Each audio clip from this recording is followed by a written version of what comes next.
अस्सलाम वालेकुम students, welcome to informatics academy. Dear student, आज के इस वीडियो लेक्चर के अंदर हम नेक्स्ट चैप्टर नंबर 3 क्लास 9 के next topic mass and weight की तरफ जो है पढ़ रहे हैं। नेक्स्ट हमारा टॉपिक मास एंड वेट की अगर बात की जाए तो एक बहुत इंपॉर्टेंट आपके पास क्वेश्चन बन सकता है क्वेश्चन पेपर के रिस्पेक्ट से, जिसके अंदर मास और वेट की डेफिनेशंस आपको पता होनी चाहिए और इनके दरमियान डिफरेंसेस। ये बहुत आपके पास डिफरेंसेस के अंदर बहुत कॉमन एक क्वेश्चन पेपर में आता है कि मास एंड वेट के डिफरेंस आपने जो है वो भी आपने आइडेंटिफाई करना है। सबसे पहले बढ़ते हैं मास की तरफ। मास की बेसिक डेफिनेशन क्या है? दैट इज़ कि क्वांटिटी ऑफ मैटर है किसी भी ऑब्जेक्ट के अंदर। ये मैटर की बेसिक प्रॉपर्टी है और याद रहे क्योंकि ये किसी भी आपके पास ऑब्जेक्ट के अंदर कितना मैटर मौजूद है, क्वांटिटी ऑफ मैटर है, इसलिए मास कभी भी किसी ऑब्जेक्ट का चेंज नहीं होगा इर्रिस्पेक्टिव ऑफ दैट कि वो किस जगह पे किस हाइट के ऊपर ज़मीन पे रखा हुआ है, या वो ज़मीन से उठा के आप उसे चांद के ऊपर या किसी और प्लैनेट पे लेके चले जाएं। थ्रू आउट द यूनिवर्स किसी ऑब्जेक्ट का मास हमेशा कांस्टेंट रहता है और इसी बेसिस के ऊपर आप कंडीशन क्या कहते हैं कि एक इनर्शियल प्रॉपर्टी भी कहलाती है जो कि कांस्टेंट रहती है किसी भी ऑब्जेक्ट के लिए, क्योंकि इस ऑब्जेक्ट के रिस्पेक्ट से बात किया जाए तो वो थ्रू आउट आपके पास जो है ग्रेविटी के ऊपर डिपेंड नहीं करती। और ऐसा यूनिट के रिस्पेक्ट से बात की जाए कि ये फंडामेंटल यूनिट्स में कंसिडर किया जाता है तो इसका ऐसा यूनिट क्या है? That is kilogram.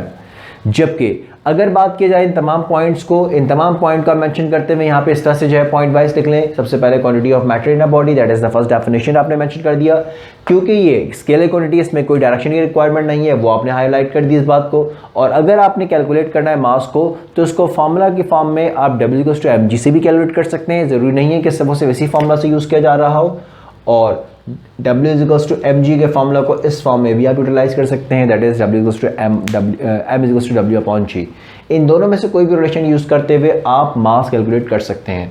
जबकि मास कैलकुलेट करने के लिए बहुत कॉमनली जो इंस्ट्रूमेंट यूज़ किया जा रहा है फिजिकल बैलेंस यूज़ किया जा रहा है। इसके अलावा आजकल इलेक्ट्रॉनिक बैलेंसेस भी आते हैं जिसके ज़रिए आप किसी भी ऑब्जेक्ट के मास को कैलकुलेट कर सकते हैं। One of the main thing, एक और चीज़ जो यहाँ पे मेंशन किया जाएगा वो ये कि ग्रेविटी के ऊपर मास डिपेंड नहीं करता। Irrespective of gravity, irrespective of the position of the object, उसका मास हमेशा क्या रहेगा? कांस्टेंट रहेगा। और ऐसा यूनिट इसने क्या मेंशन कर दिया आपने? That is kilogram. वेट की बात किया जाए तो ये वेट हमेशा ग्रेविटी अगर आपके सराउंडिंग में एग्जिस्ट कर रही है तो वेट मौजूद होगा। इसी वजह से हम वेट की डेफिनेशन क्या बनाते हैं कि ये वो फोर्स है जिससे ज़मीन आपको अपनी तरफ खींच रही है, यानी कि ज़मीन हमको या हमारे सराउंडिंग में तमाम ऑब्जेक्ट्स को अपने सेंटर की तरफ अट्रैक्ट कर रही है। That is this particular force is been named as weight. ख्याल रहे अगर आप ज़मीन की ग्रेविटी से बाहर चले जाएं तो अब आपके ऊपर कोई वेट एक्ट नहीं करेगा, जो कि वेटलेसनेस की जो कंडीशन एस्ट्रोनॉट्स फील करते हैं अपने ऊपर, ये बिल्कुल वही सिनेरियो बनेगा।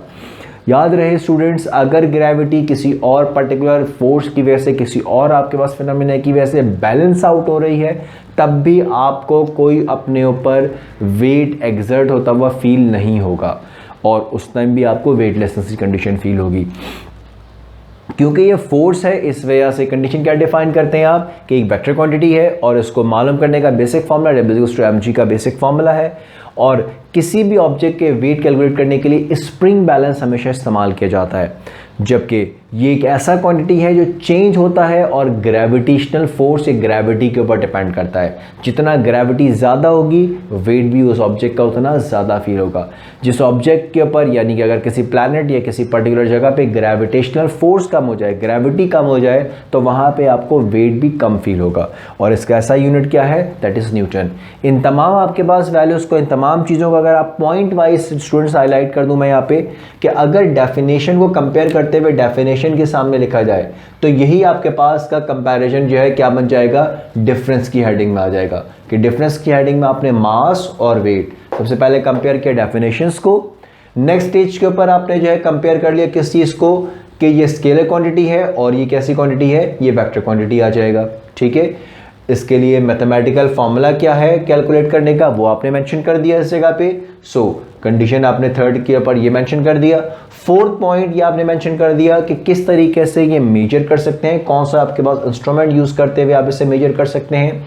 फर्दर आपने मेंशन कर दिया कि मास जो है कांस्टेंट है और इसकी जगह पे अगर वेट की बात की जाए तो ये कांस्टेंट नहीं है, जबकि लास्ट हमारे पास कंडीशन आपने मेंशन कर दिया, that is the SI unit mass का क्या है और सिमिलरली वेट का एसआई यूनिट क्या है। सो स्टूडेंट्स, ये हमारे पास बोर्ड के ऊपर हमने 6 पॉइंट्स, अगर आप इंडिविजुअल मास और वेट के टॉपिक को याद कर रहे हैं उस फॉर्म में भी होगा, लेकिन याद रहे स्टूडेंट, जब भी आपने पेपर में डिफरेंसेस लिखने हैं तो मास की heading centre of the page नहीं आएगी, मास और weight centre of the page हमेशा एक हाइफन लाइन आप ड्रॉ करेंगे, एक मार्जिन ड्रॉ करेंगे, सॉरी नॉट द हाइफन, एक मार्जिन ड्रॉ करेंगे और मार्जिन ड्रॉ करने के बाद लेफ्ट और राइट साइड के ऊपर एक तरफ मास की हेडिंग और एक तरफ वेट की हेडिंग आएगी और पॉइंट वाइज कंपैरिजन फॉर्म में हमेशा डिफरेंसेस दिए जाएंगे।